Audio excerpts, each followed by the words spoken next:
You guys know that like I've started to read every time after the gym. Like that's like kind of like my routine now. Main reason to do I've been doing that is really just because inspired me to do that was actually my brother. Shout out to my brother. Me and him are like this, bro.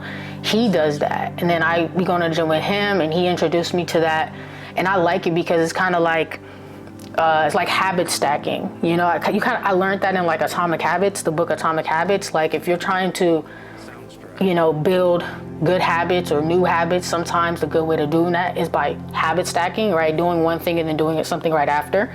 So like that's kind of like what I've been doing with reading, and it's allowed me to read a lot more books and just kind of build that habit of reading a lot more than before, and like trying to read at different times of the day. But that's null and void, right? So I just started reading this book, The 7 Habits of Highly Effective People. This is a very classic book. It's like, you know, it's one of those books that, you know, everybody say, you gotta read. It's like, you know, Make My Bed or The Philosophy of Money. It's a very classic book. I just started reading it. I've had it for a little bit, but I just started reading it literally like 2 days ago, a day ago. No, literally a day ago. First day I read it was yesterday. So today was day 2 of reading it, and oh my God, bro. Okay, so like, I want to just show you guys a little bit about this book, or just what I read today, and it just made me feel like I need to talk about it with somebody. Let me just show you guys. Let me just go back to what it was. Page 24, before going any further, I invite you to have an intellectual and emotional experience. Take a few seconds and just look at the picture on the opposite page, okay? So this is the picture that he's talking about. So I want you guys to look at it, look at the picture, you know, pause the video and tell me what you guys think, right? So I'm gonna tell you what I think. He said, look at this picture, right? So what I think when I see this picture, personally, when I first seen it, I seen a young woman. I think she's pretty young. She looks like she's looking back. She looks pretty. She kind of giving that old school vibe. You know, she looked like she probably got some money. You know, that's kind of what I'm thinking about her, right? Boom. That's my interpretation of that picture. Now he says, now look at the picture on page 26 and carefully describe what you see. So I'm gonna flip the page. This is the picture on page 26. Look at the picture. Y'all let me know what you guys see. And it's crazy because I can't unsee it, but let me just give you guys what I'm going through, right? I look at this picture and I see the same thing, right? Like for me, I still see this young woman, right? So this picture doesn't look that much different. I still see the same young woman. I see her nose, her face look like she's looking back. She got a nice little hat on, very elegant, very demure. He actually uses that word, demure. All right, so boom. And you guys let me know what you see, what you think when you first seen those 2 pictures, all right? Boom. Y'all let me know, all right? Okay, so now he says, do you see a woman? How old would you say she is? What does she look like? What is she wearing? And what kind of roles do you see her? And like I said, I see a young woman. I see her, maybe she's an actress, you know, she's a model. She looks, like I said, she looks like she got some fancy clothes on, like she looks pretty young, right? He says, you probably would describe the woman in the second picture to be about 25 years old, very lovely, rather fashionable, with a petite nose and a demure presence. If you were a single man, you might like to take her out. If you were in retailing, you might hire her as a fashion model. And that's exactly what I see. So I'm like, okay, that's what I see too.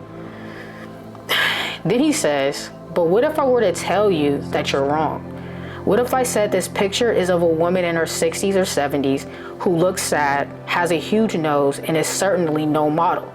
She's someone you probably would help across the street. And when I read that, I said, let me look at this picture again. Let me show y'all again. Do y'all see a young old lady? I see her now, but in the moment I didn't see. I'm like, bro, I do not see no old lady. Like, I do not see no old lady. Okay, so let's continue. He said, who's right? Look at the picture again. Can you see the old woman? If you can't, keep trying. Can you see her big nose? And I'm looking like I cannot see this old lady. I do not see no old lady. I see a young woman. I'm like, I do not see no old lady. If you and I were talking face to face, we could discuss the picture. You could describe what you see to me, and I could talk to you about what I see. We could continue to communicate until you clearly showed me what you see in the picture, and I clearly showed you what I see. Because we can't do that, turn to page 45 and study the picture there, and then look at this picture again. Can you see the old woman now? It's important that you see her before we continue reading. Okay, so now he says go to page 45 and look at another picture and then go back to the picture and tell him what you see. So let's go to 45. Let's listen to what he's saying. All right, so we're going to go to 45. Okay, boom. This is the picture in 45. This is clearly, I mean, you don't even have to look hard. Like, this is clearly an old lady, right? Clearly, I see the old lady now. I see her in this picture. Look, look, look. Now let's go back. Let's go back. Do you see the old lady now? Tell me you don't see that old lady. Look at this. After I looked at the page on 45, I'm like, oh my God, I see her. You see like, there's her eye. You see the nose, her chin, her mouth. She got a little, this is her hair. She looks like she got a little hat on. But now I see the old lady. This is the old lady's nose. This is what he's talking about. I see her. She looks sad. I see the old lady now. Okay, I see it now. I see it. I'm not gonna lie. I'm in the gym. I just be in there reading these books like, oh my God, aha. Like, it's just crazy, right? So now I see the old lady. I'm like, oh my God, okay. Okay. So now we can just move on. So this is the whole point of this exercise. So he says, I first encountered this exercise many years ago at the Harvard Business School. The instructor was using it to demonstrate clearly and eloquently that two people can see the same thing, disagree, and yet both be right. It's not logical, it's psychological. Am I the only one that thinks that's just crazy? Like, literally? I mean, y'all let me know. When y'all seen the first two pictures, did you guys see a young woman or an old lady? Like I said, I saw a young woman. And then after I seen the picture in 45, I went back and I seen the old lady like almost instantly. And I think that's crazy. That literally is just like, that exercise literally proves a point that, like he said, like two people, we could both see the same thing, disagree on what we see, but yet both be right. And I just think that goes to show so many things. Like, that just goes to show your perception of reality or your perception of situations or just the way you grew up, your environment, your culture, your perception dictates how you view things. And a lot of times we don't even realize that our perception is what is dictating our point of view. We think what we're saying or what we see is the reality, but in reality, it's not. It's just a perception based off our conditioning, our social conditioning, our cultural conditioning, friends, family, environments, right? Just our conditioning. And that kind of just hit home the idea of question everything you think, question your perception, question the map that your mind is operating on. And that's why, like, for me, it's like I hold some beliefs so strongly, but I know that's only because of like what I have and what I don't have and like my perception and just all of those different types of things. So for me, it's just so important to, like I said, continuously like read these books and like not even just read these books, but just continue to consume information that not only affirms my beliefs, but also challenges my beliefs. And I recommend anybody, first of all, I recommend get this book. I haven't finished reading it, but I'm just telling you it's fire. Like, I just got excited from reading it, or just that little simple mental exercise that he presented in the book. And I feel like books like that are just so amazing because it's like, bro, like, you literally just changed my perspective this quick off of just an exercise that you demonstrated in a book. A book. This is not no podcast. This is not no YouTube video. This is a book.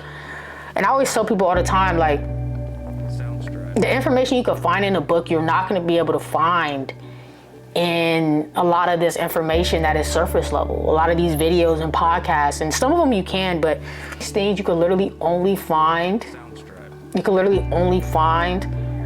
in a book, right? But that's really all I have to say. I'm going to continue to read it. I'm going to continue to share my insights and the things that I learned as I continue to read it.